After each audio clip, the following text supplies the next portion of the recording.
nossas consciências na palestra da noite de hoje. Sois a luz, vós sois a luz do mundo. Em Mateus, capítulo 5, versículo 14. Isso que falou foi Jesus. Quando Cristo designou os discípulos como sendo a luz do mundo, assinalou-lhes tremenda responsabilidade na terra. A missão da luz é clarear caminhos, varrer sombras e salvar vidas. Missão essa que se desenvolve invariavelmente à custa do combustível que lhe serve de base. A chama da candeia gasta o óleo do pavio. A iluminação elétrica consome a força da usina. E a claridade, seja do sol ou do candelabro, é sempre mensagem de segurança e discernimento, reconforto e alegria, tranquilizando aqueles em torno dos quais resplandece. Se nos compenetrarmos, pois, da lição do Cristo, interessados em acompanhá-lo, é indispensável a nossa disposição de doar as nossas forças na atividade incessante do bem, para que a boa nova brilhe na senda de redenção para todos. Cristão sem espírito de sacrifício é lâmpada morta no santuário do Evangelho. Busquemos o Senhor, oferecendo aos outros o melhor de nós mesmos. Sigamos-lo auxiliando indistintamente. Não nos detenhamos em conflito ou perquisições sem proveito. Vós sois a luz do mundo, exortou-nos o Mestre. E a luz não argumenta, mas se esclarece e socorre, ajuda e ilumina. Não é a primeira vez que eu leio essa parte.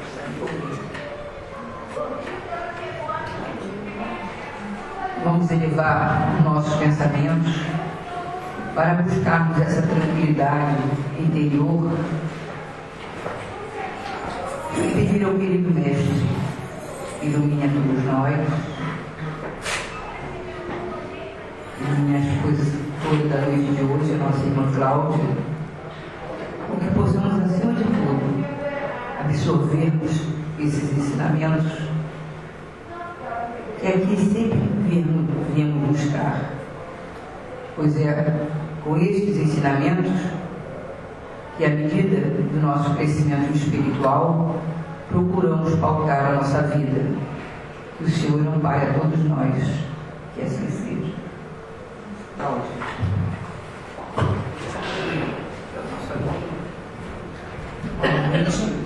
Boa noite. Boa noite. Então, hoje me deram a tarefa de falar sobre a existência de um Deus que julga e da existência de um castigo em relação às nossas ações. Então, primeiro eu queria dizer a vocês que quando eu peguei esse tema, foi um dos tempos que eu tive um pouquinho mais de dificuldade de construir um pensamento, porque ele é uma coisa que está presente na vida da gente quase todo dia. Então, como vocês sabem, eu sou pediatra e eu trabalho com coisas que fazem a gente pensar diariamente se o castigo existe ou não, né? Então, sexta-feira mesmo eu tive uma experiência de ter que conversar com uma mãe que tem uma criança de 1 ano de idade, com uma síndrome rara, e que a mortalidade é 100% e que o prognóstico é reservado.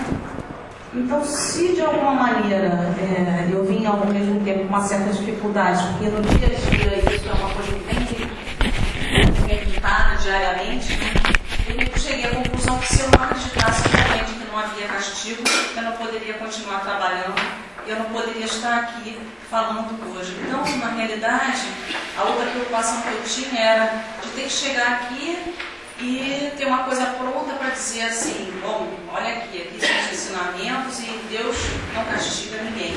Mas na realidade a intenção que eu tenho aqui hoje não é essa, é que a gente possa raciocinar e construir uma fé de que realmente a gente acredita que não há um castigo e haja sim alguma coisa dentro de uma causa para que tudo que acontece na vida da gente seja justificado. Então pode passar o primeiro. Por que a gente está falando da consciência e de Deus juiz.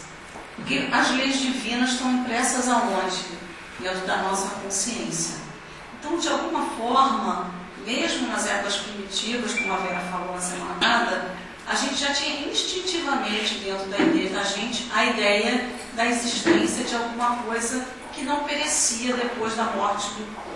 Tinha uma ideia da existência de Deus, mas a gente não tinha isso claro na cabeça da gente. Então, de alguma maneira, quando as religiões começaram a falar de um Deus único, em que a gente sobrevivia à morte, a gente estava num estágio evolutivo onde a gente precisava que essa religião tivesse um cunho, dar um freio aos instintos que a gente tinha na época. Então, a gente tem que entender que, de alguma maneira, as religiões surgiram dessa forma, uma ideia de um Deus punitivo, um Deus coercitivo, porque provavelmente era disso que a gente precisava naquele momento, porque para que a gente pudesse ter uma ideia de evolução, a gente ainda não tinha a percepção do que é o bem na totalidade e a capacidade de escolher por si mesmo. Então, a pergunta que eu gostaria que todo mundo fosse: se Deus castiga, nós somos castigados pelo que fizemos, independente do que a gente faz, a gente vai ser castigado? As coisas que acontecem com a gente fazem parte de um castigo de Deus pelas coisas que a gente fez antigamente? Pode passar. Então, a ideia que eu acho que a gente tem que começar a pensar aqui é que essa ideia de que a religião, a igreja kardecista vem falando de que a gente está aqui sofrendo porque a gente cometeu erros, não é a ideia que a gente gostaria de ter. A ideia que a gente gostaria e que a gente acredita passa parte de um processo onde a gente se propôs a passar por situações ou tentar se aprimorar de uma maneira que a gente possa a cada dia ser melhor.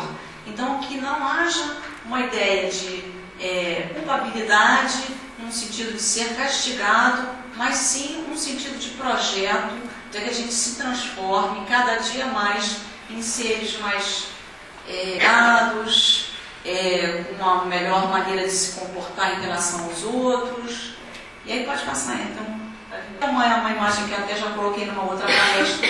Então, a primeira ideia que a gente tem lá no início das religiões foram o quê? As leis mosaicas, que vinham dar um norte para o que não podia ser feito. Então, era assim que se começava a pensar em religião: o que não pode ser feito, né? Então, não matarás, amar a Deus sobre todas as coisas, não cobiçar a mulher do próximo. Eram coisas que precisavam ficar claras, que eram o bem e o que não era o mal. Então, é assim que se começa a pensar no que é o bem ou no que é o mal, né?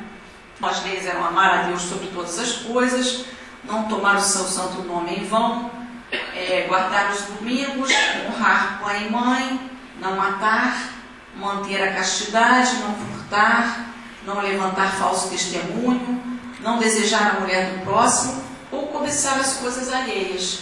E aí, quando a gente começa a ler isso, a gente pensa assim: puxa, isso é tão antigo, mas o quanto disso a gente ainda não conseguiu fazer até hoje, né? O quanto disso a gente ainda precisa de leis para que digam para a gente que certas coisas não são corretas e para que a gente possa incorporar essas atitudes à nossa forma de ser.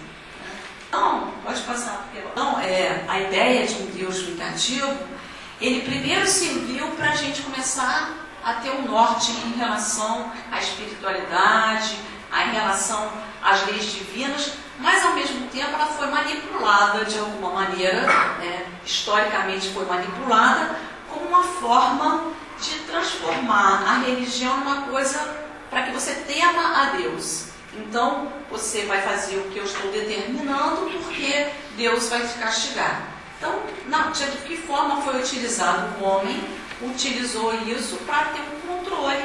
Então, a gente sabe que historicamente os reis se diziam filhos de Deus, e que com isso estavam livres porque eles eram representantes legítimos. Então, na realidade, essa ideia coercitiva, essa ideia punitiva, além dela trazer um desconforto para a gente em relação à bondade divina, ela também leva a gente para um outro ponto, que é a utilização da religião para a manipulação do poder, para a manipulação da questão de discutir a religião, de uma fé raciocinada. Então, de alguma maneira, a gente viu isso acontecendo ao longo do tempo com a utilização da religião como uma forma de conter o pensamento, né? E não fazer uma discussão através dos tempos. Pode passar o próximo. Então, só que acontece que conforme a gente foi evoluindo, conforme a gente foi crescendo, começaram a se ter outros questionamentos. A gente não se conteve mais, não se contava com as respostas que eram dadas para a gente. Então, dogmas de fé, né?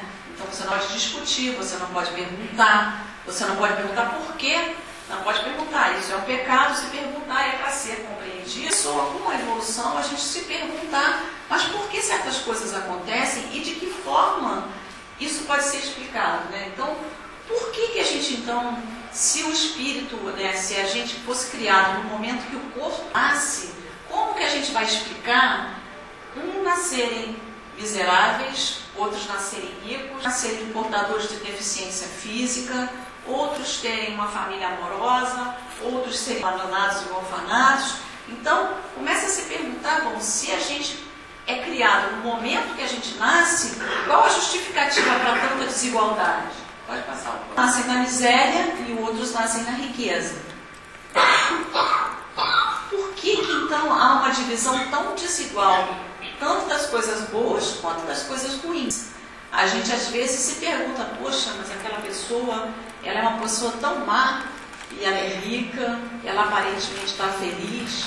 É o contrário, uma pessoa que você vê que ela é boa, que ela tem uma forma bonita de se comportar, ela está numa situação dolorosa, ela perde um filho, né? Então a gente tem uma história de uma amiga que é pediatra, ela tinha 2 filhos. Um filho era uma pessoa com muita idade e o outro era um filho que ajudava ela a cuidar do irmão, e esse filho teve um acidente de automóvel. Se a gente não tiver uma visão espírita, a gente vai pensar assim, Deus é tremendamente injusto. Exatamente aquele filho que era bondoso, que era carinhoso, que auxiliava ela a cuidar do outro irmão que era um problema, foi exatamente aquele que desencarnou. Ela teve que lidar com a perda daquele que era exatamente o sustento. Dentro daquela visão antiga de religiosidade, a gente não consegue responder esses questionamentos da gente. A gente vai precisar procurar mais alguma coisa. Pode passar o próximo. Então, aonde estaria então a justiça divina se a gente acredita em Deus? Aí não tem jeito, a gente tem que fazer uma opção de fé. Ou a gente acredita, ou a gente não acredita. Por mais que a gente possa dizer assim, os livros de Kardec estão aí, são psicografias, está comprovado, sempre vai ter alguém que vai dizer, eu não acredito. Então é alguma coisa que você tem que construir, né? Escolhe acreditar em Deus. Não tem como, na minha maneira de ver, você acreditar em Deus se você não consegue perceber que há uma pluralidade de existências e que a gente tem várias oportunidades para poder se redimir, para poder se conciliar. Então, aonde estaria então a justiça divina? Então, se eu acredito em Deus, e Deus é a causa primária das coisas, e Ele é aquele que tem todas aquelas qualidades que a gente não consegue ter, Ele vai ser justo, vai ser misericordioso. Então, como a gente compreender a bondade divina dentro daquele aspecto religioso que a gente tinha antes? Passa aos 13. Aquela crença antiga era baseada em quê? Em castigos eternos ou gozos eternos. Então, a visão que a gente tinha era, você é um pecador, você vai para o inferno e lá vai ficar lá no resto da vida, ou então você se arrepende e vai lá para o céu, não vai ter mais trabalho, vai ficar lá eternamente. Então, com isso, você estaria tendo o quê? Uma ideia de um Deus impiedoso, um Deus parcial, um Deus que não dá chance para que a gente se recupere e se transforme, né? E simplesmente haveria uma recusa da possibilidade